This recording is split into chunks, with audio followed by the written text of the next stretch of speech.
오늘도 주님의 말씀을 깨닫는 은혜와 함께 하나님 나라를 누리는 복이 있기를 주님의 이름으로 축원합니다. 우리가 하나님을 아는 두려움과 하나님을 모르는 두려움은 달라요. 같은 두려움이지만 달라요. 하나님을 아는 두려움은 하나님을 경외하게 되어져 있죠. 그리고 하나님을 경외하니까 생명으로 인도를 받게 되어져 있어요. 그러나 하나님을 모르는 두려움은 그 두려움으로 인해서 결국에는 하나님을 대적해요. 하나님을 대적하니까 죽음으로 인도되고 죽음으로 나아가는 길이 되어지죠. 하나님을 아는 두려움을 가졌던 자들이 누구예요? 바로 기브온 족속이죠. 이들은 하나님을 알았어요. 그리고 하나님이 누구신지를 그들은 인정했어요. 그렇기 때문에 두려움이 찾아왔고 하나님에 대한 이 두려움이 그들에게는 하나님에 대한 경외심이 되는 거예요. 하나님을 경외하니까 어떻게든 하나님 편에 서는 것만이 그들의 살 길이다 여겼어요. 그래서 하나님 편에 섰고 이스라엘 백성에게 굴욕적이기는 해도 화친 조약을 맺음으로써 그들은 생명을 얻게 되어졌지요. 거짓으로 속였기 때문에 그들이 하나님의 집에서 물깃고 나무 패는 종으로 대대를 살게 되어졌지만 그들은 오히려 하나님의 집에 거하는 은혜를 누리는 그런 결과를 얻게 된 거죠. 그런데 가나안의 다른 족속들은 어때요? 두려움에 휩싸이죠. 그러나 하나님을 아는 두려움이 아니라 하나님을 모르는 두려움이었고, 하나님을 모르니까 하나님을 대적하기 위해 스스로 힘을 모아요. 그래서 서로 연합을 하죠. 오늘 본문 1절에 보면 그때에 여호수아가 아이를 빼앗아 진멸하되 여리고와 그 왕에게 행한 것 같이 아이와 그 왕에게도 행한 것과 또 기브온 주민이 이스라엘과 화친하여 그 중에 있다함을 예루살렘 왕 아도니세덱이 듣고, 여러 가나안 성읍과 왕들 가운데 특히 예루살렘 왕 아도니세덱이 이것을 들었어요. 그리고 이 아도니세덱이 가장 먼저 이제 이것에 대한 염려가 생기는 거죠. 왜냐하면 기브온 바로 밑에 있는 데가 예루살렘이에요. 그러다 보니까 가까이 있으니까 이제는 누구 차례예요? 자기 차례인 거죠. 그러니 여기에 이로 인해서 이스라엘에 대한 두려움도 있지만 또 한편으로는 어떤 마음이 올라와요? 기브온에 대해서 분노의 마음이 일게 되어지는 거죠.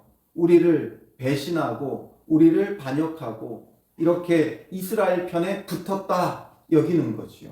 그러니 이 예루살렘 왕이 그것에 대한 감정이 올라오니까 어떻게 하는지를 보세요. 2절에 보면 크게 두려워하였으니, 두려움이 자리 잡죠. 그런데 무엇 때문에 그래요? 이는 기브온은 왕도와 같은 큰 성임이요 아이보다 크고 그 사람들은 다 강함이라. 기브온은 왕도와 같은 큰 성이다 말하고 있어요. 그러니까 왕도, 왕의 성읍, 여러 성읍을 한 왕이 주관하겠죠. 그런데 그 가운데서도 왕이 기거할 만큼 가장 크고 강한 성이, 그러니까 왕이 있는 성은 어떻게 하겠어요? 더 크고 더 강하죠. 그러니 이 기브온은 왕도와 같은 큰 성인데다가 아이보다도 커요.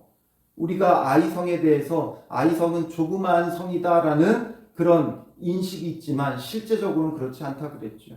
그런데 이 아이성보다도 더 큰 성인데다가 그 사람들은 다 강함이라.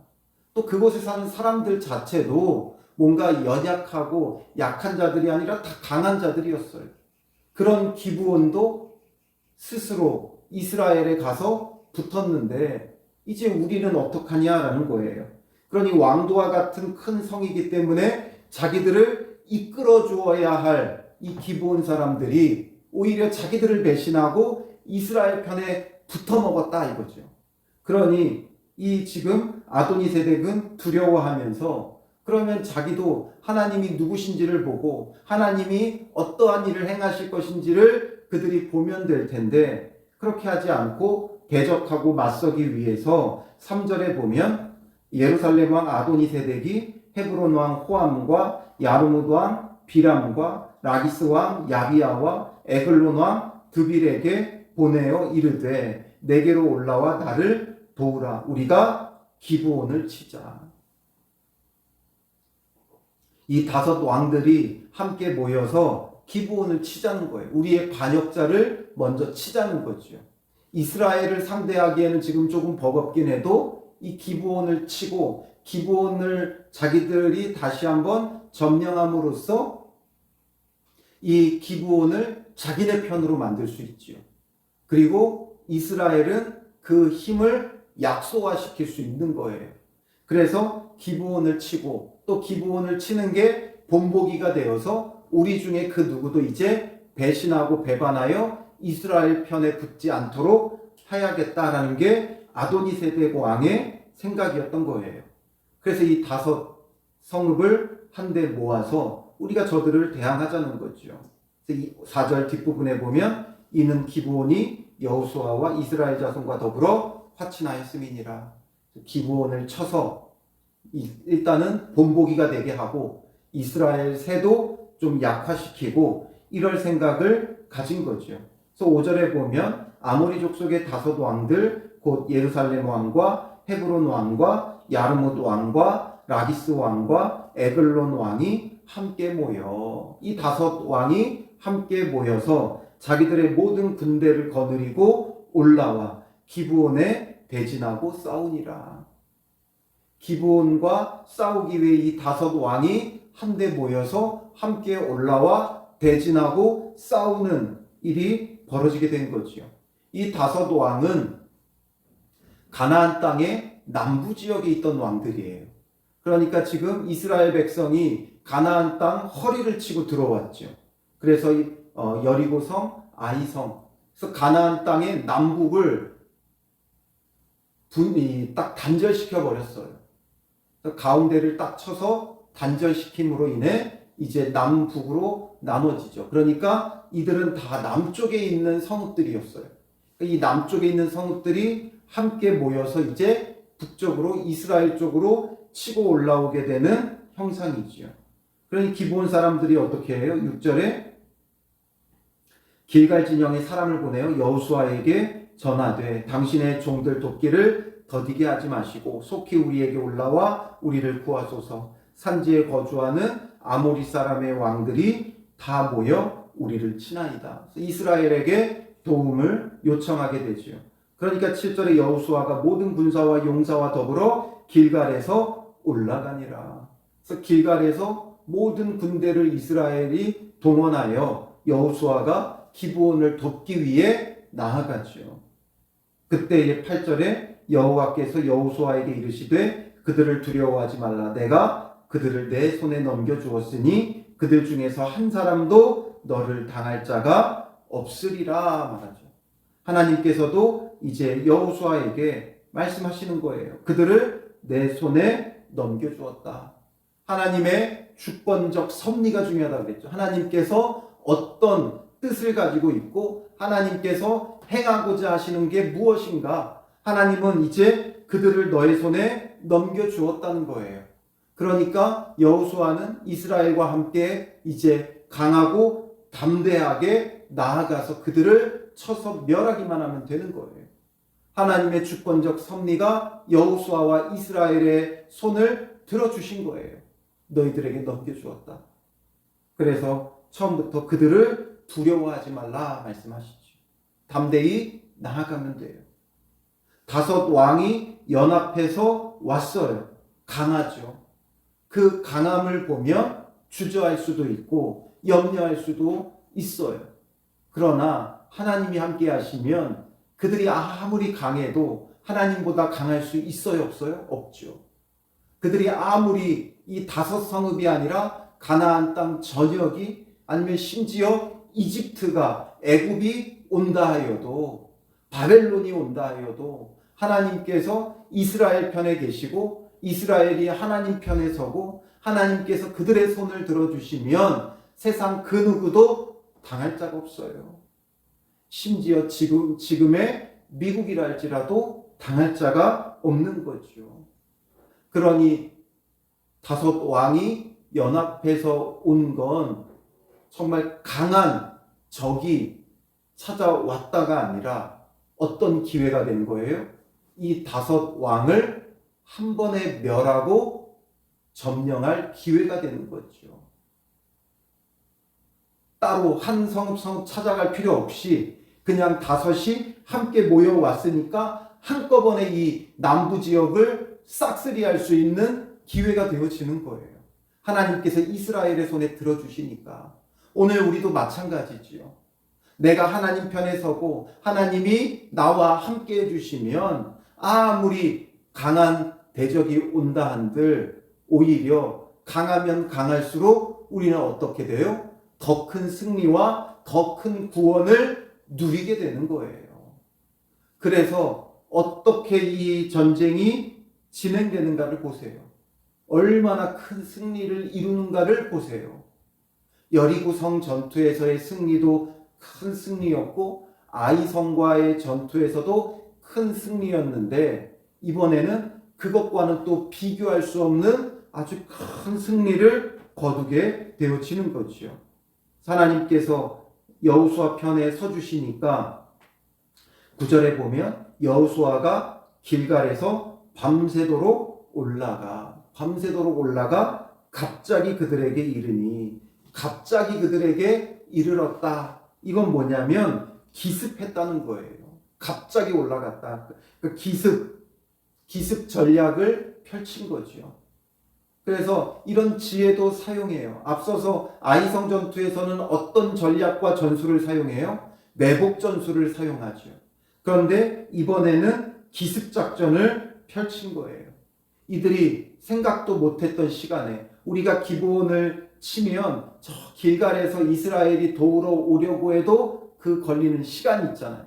그러니까 이들은 여유 있게 있었던 거예요.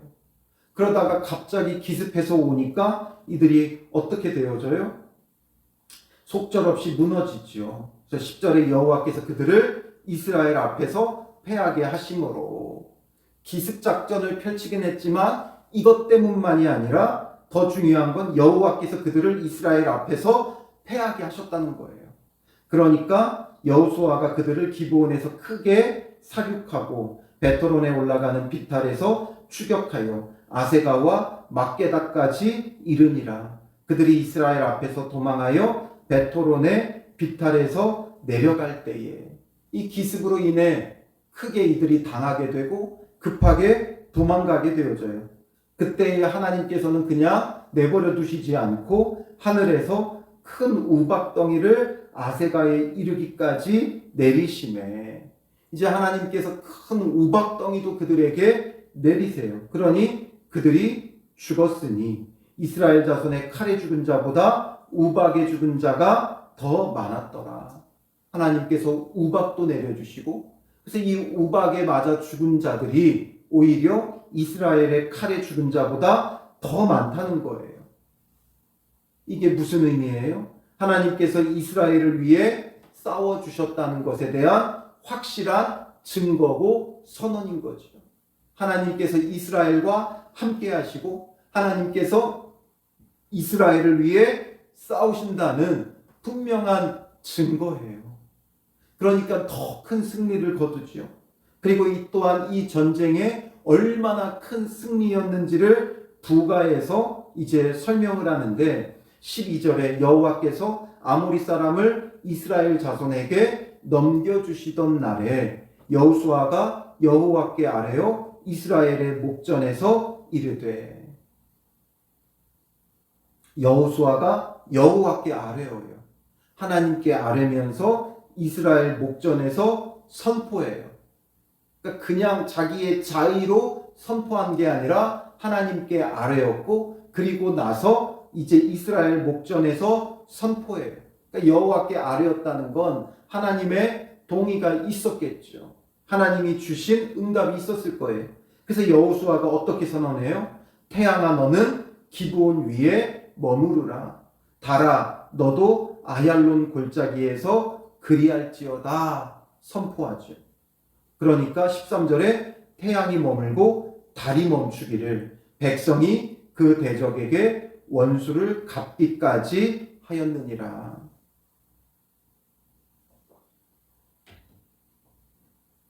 이스라엘이 밤에 갑자기 올라가서 이들을 치기 시작했죠. 그리고 날이 밝았어요. 그리고 전쟁을 한참 치르며 하나님께서 우박도 떨어뜨리시고 그들을 완전히 쳐서 멸하는 가운데 아직 전쟁이 끝나지 않았어요. 그런데 이제 아마 해가 넘어가려고 했겠죠. 그러니 이들이 이제 이 밤이 또 찾아오게 되고 곳곳으로 숨어 들어가게 되면 전쟁을 마무리할 수 없어요. 그러니까 하나님께 아뢰며 그가 선포한 것이 태양과 달이 머무르라는 거예요. 그랬더니 정말 태양이 머물고 달이 멈추어서 언제까지 이렇게 되었느냐? 백성이 그 대적에게 원수를 갚기까지. 정말 놀라운 기적이 벌어지죠. 표적이 나타나죠. 태양이 멈춰버려요. 달이 멈춰버려요. 그런 일이 벌어지면서 이제 이들은 완전한 승리를 거두게 되죠.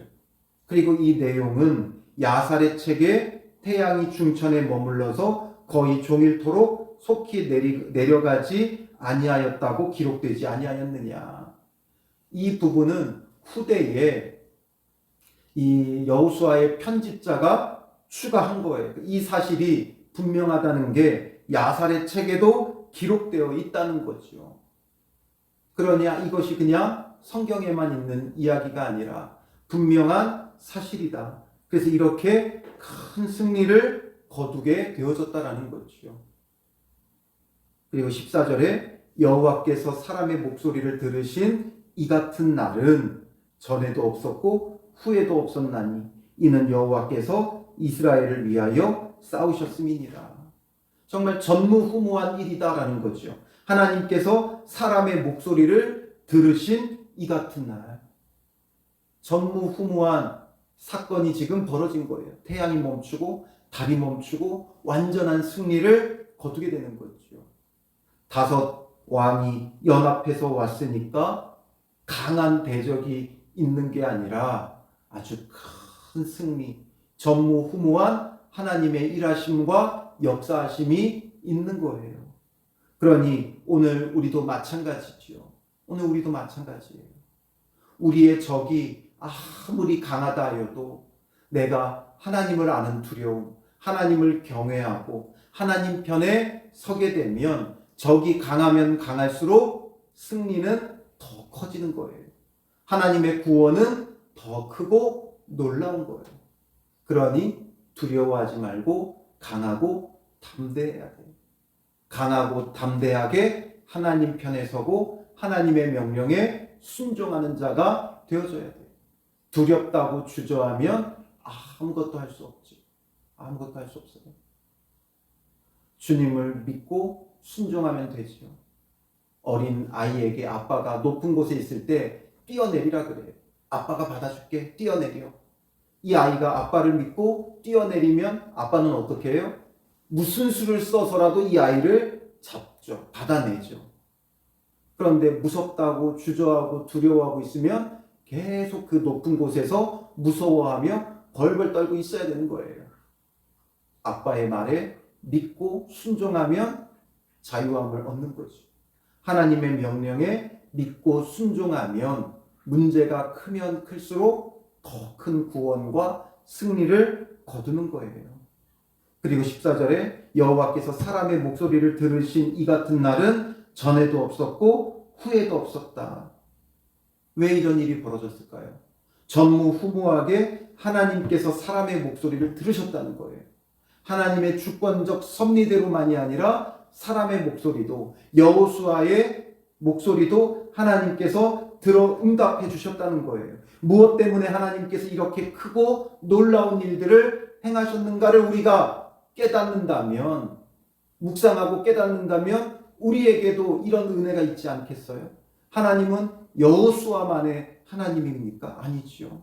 아브라함의 하나님이었고 이삭의 하나님이었고 야곱의 하나님이었고 모세의 하나님이었고 여호수아의 하나님이었고 다윗의 하나님이었고 오늘 우리의 하나님이에요. 그러므로 하나님께서 왜 이날 사람의 목소리를 이렇게 전무후무하게 들어주셨는가를 우리가 안다면 우리에게도 하나님은 동일하게 역사하시죠. 무엇 때문에 하나님께서 그 목소리를 이렇게 들으셨어요? 전쟁이 크기 때문에가 아니라 지금 이스라엘이 누구를 위해 싸우나를 한번 보세요. 자기를 위해 싸우는 게 아니었지요. 우리가 저들을 점령하고 이 전쟁에서 승리하여 남부 지역을 한 번에 우리가 점령하자, 뭔가 이런 마음으로 그들과 싸웠던 것이 아니라 자기들과 화친 조약을 맺은 자기들의 이웃, 친구가 기브온이 죽을 위기에 처했음을 듣고 그들을 구원하고 그들을 살리기 위해 왔기 때문에 그래요. 그러니 여기에는 기브온을 향한 사랑이 있고 이웃의 구원이 있는 거예요. 오늘 우리에게도 마찬가지. 우리가 정말 사랑의 마음으로 이웃을 구원하기 위해, 이웃을 살리기 위해 함께 기도한다면 하나님도 전무후무하게 들어 응답하시는 거예요. 고린도전서 12장 13장을 생각해 보세요. 고린도전서 12장에 보면 은사에 대해서 먼저 말씀을 하세요. 고린도 교회에 여러 가지 은사에 대한 다툼이 있었기 때문에 아주 훌륭한 교회였지만 그 은사에 대해서 말하죠. 그래서 12장 28절에 보면 하나님이 교회 중에 몇을 세우셨으니 첫째는 사도요, 둘째는 선지자요, 셋째는 교사요, 그 다음은 능력을 행하는 자요, 그 다음은 병 고치는 은사와 서로 돕는 것과 다스리는 것과 각종 방언을 말하는 것이라. 계속 설명하죠. 다 사도이겠느냐? 다 선지자이겠느냐? 다 교사이겠느냐? 다 능력을 행하는 자이겠느냐? 다 병 고치는 은사를 가진 자이겠느냐? 다 방언을 말하는 자이겠느냐? 다 통역하는 자이겠느냐? 그러면서 고린도전서 12장 마지막 31절에 이렇게 말해요. 너희는 더욱 큰 은사를 사모하라. 내가 또한 가장 좋은 길을 너희에게 보이리라. 더욱 큰 은사를 사모하라는 거예요. 가장 좋은 길을 너희에게 보이겠다는 거예요. 그리고 13장에 무엇을 말해요? 우리가 너무나도 잘 알듯이 고린도전서 13장은 사랑장이에요. 더 큰 은사는 무엇이에요? 사랑이에요. 사랑으로 이웃을 살리는, 구원하는 일을 감당하면 그보다 큰 은사가 없어요. 그러므로 가르치는 은사가 없어도 사랑으로 대하면 그 사람이 변해요. 아무리 가르치는 은사가 있어도 사랑이 없으면 그 말은 다 뭐가 돼요? 잔소리가 되죠. 듣기 싫은 말이 되어져요. 그런데 사랑의 마음으로 말하면 그것을 통해 듣고 깨닫고 깨닫는 바가 있어서 돌이키는 거죠. 병 고치는 은사가 없어도 정말 그 이웃의 성도의 아픈 그 질병을 놓고 정말 사랑의 마음으로 기도하면 병 고치는 일이 벌어지죠. 그러니 우리에게 다른 은사가 없어도 정말 사랑으로 하면 안 될 일이 없는 거예요. 하나님께서 왜 전무후무하게 이렇게 역사하셨는가? 다른데 방법이 있지 않아요. 이스라엘이 기브온을 사랑하고 기브온을 위해서 저들이 우리를 속이고 화친 조약 맺었다. 잘됐다. 어떻게 살아남나 보자. 우리가 저들의 거짓으로 속아 저 큰 성읍을 우리가 치지 못했고 점령하지 못했는데 저렇게 해서 저들이 무너지고 나면 우리가 점령할 명분이 생긴다. 이렇게 생각하지 않았어요. 비록 속였어도 우리와 화친 조약을 맺었고 하나님을 인정하는 자들이니까 그들을 구원하기 위해 달려갔을 때 하나님께서 이런 전무후무한 일을 그들에게 주시고 큰 승리를 거두게 하셨다라는 걸 우리에게 보여주는 거죠. 그러므로 오늘 우리에게도 이런 하나님의 구원의 일들을 나타내기 위해서는 우리가 사랑을 가져야 돼요. 정말 사랑으로 구원하는 일을, 영혼 구원하는 일을 우리가 행할 때 하나님의 구원의 놀라운 역사가 벌어지는 거죠. 우리나라에 복음이 처음 전해지던 때에 우리 안에 뭐 어떤 특별한 말씀의 은사가 있었습니까? 가르치는 은사가 있었습니까? 아니면 병 고치는 은사가 있었습니까? 그런데 사랑으로 영혼 구원하는 일에 나서니까 병 고치는 기적도 일어나고 여러 가지 못할 일이 없죠. 복음이 막 전파되어지죠. 여러 핍박과 박해 속에서도 복음이 전파되어져요. 그건 영혼 구원을 위한 사랑의 마음. 그래서 먼저는 이 땅에 그 사랑의 마음을 가지고 어디 붙어 있는지도 모르는 이 조선 땅에 복음을 가지고 사랑을 가지고 왔던 선교사님들의 그 사랑에 피 뿌리는 은혜가 있었고, 또 복음을 처음 들은 자들의 순교의 피가 있었고, 다 이런 사랑의 마음들로 영혼 구원의 일에 감당할 때 이 대한민국 땅에 전무후무한 구원의 역사가 벌어졌던 거죠. 하나님의 은혜죠. 전쟁으로 완전히 폐허됐던 이 땅, 캄캄한 조선 땅에 하나님의 구원의 역사가 벌어져 지금 이런 일들이 벌어지고 있죠. 오히려 그 깜깜했던 조선 땅이 불이 꺼지지 않는 나라가 되어졌어요. 전무후무한 이 재건의 역사가 있었고, 결국 이 모든 것이 다 어떻게 되어지는 일이냐? 복음과 함께 이루어진 일이죠. 영혼 구원의 일들과 함께 하나님의 이런 전무후무한 구원의 역사가 대한민국 땅에도 있었던 거예요. 그러니 오늘 우리도 정말 사랑의 마음으로 영혼 구원의 일들을 감당하면 하나님의 전무후무한 그 일하심은 여호수아 때만 아니라 오늘도 벌어지는 일들이에요. 그러므로 오늘 하루도 우리가 하나님 편에 서서 정말 영혼을 사랑하고 영혼을 구원하는 일에 참여할 때 하나님의 전무후무한 구원의 역사가 여러분들의 삶에 나타나기를 주님의 이름으로 축원합니다. 기도하겠습니다.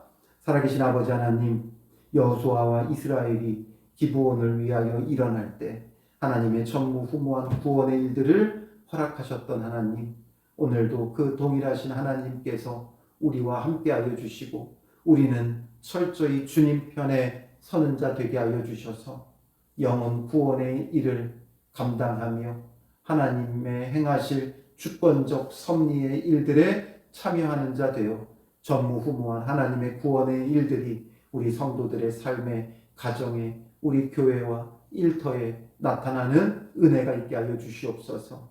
하나님 우리에게 참 사랑을 주시고 그 사랑의 마음으로 영혼을 구원하는 일에 앞장서는 믿음의 사람들이 되게 하여 주실 줄 믿사오며 예수님의 이름으로 기도합니다. 아멘.